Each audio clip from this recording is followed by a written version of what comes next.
দুপুরবেলা আমাদের বাড়িতে বিরিয়ানি রান্না হয়েছে, একদম ঘরোয়া উপায়ে ঘরোয়া পদ্ধতিতে রান্না করা হয়েছে। আর সাথে রয়েছে চিকেন কষা। এই যে এখানে রয়েছে চিকেন কষা, লাল লাল ঝাল ঝাল ঝোল, আর এখানে রয়েছে হাঁড়িতে বিরিয়ানি। আর এই যে আমার এখানে পাতে পড়ে গেছে, চলো তোমাদের সাথে একটু চিকেনের পিসটা দেখাই। দেখো লেগ পিস। আর তার সাথে এটা জানি না কারা ভালো খাও, আমি তো ভীষণই ভালো খাই গিলে। চলো প্রথমে বিরিয়ানিটা একটু তোমাদের সাথে শেয়ার করি। দেখো বিরিয়ানিটা ঘরোয়া পদ্ধতিতে যেমন হয় ঘি দিয়ে তেমনই হয়েছে, জুসি আছে।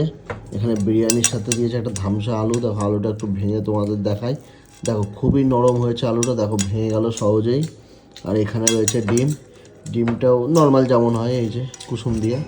তো চলো একটু ডিম একটু আলু নিই, নিয়ে একটু খেয়ে তোমাদের বলি বিরিয়ানিটা। ও তারপরে একটু নিই এখান থেকে আলু, চিকেন কষার একটু চিকেন কষা আলু নিই, একটু এখান থেকে চিকেন নিই, একটু চিকেনের ঝোল নিয়ে খাই। ও জবরদস্ত, দারুণ রান্না হয়েছে, দারুণ, প্রত্যেকটা রান্নাই দারুণ হয়েছে।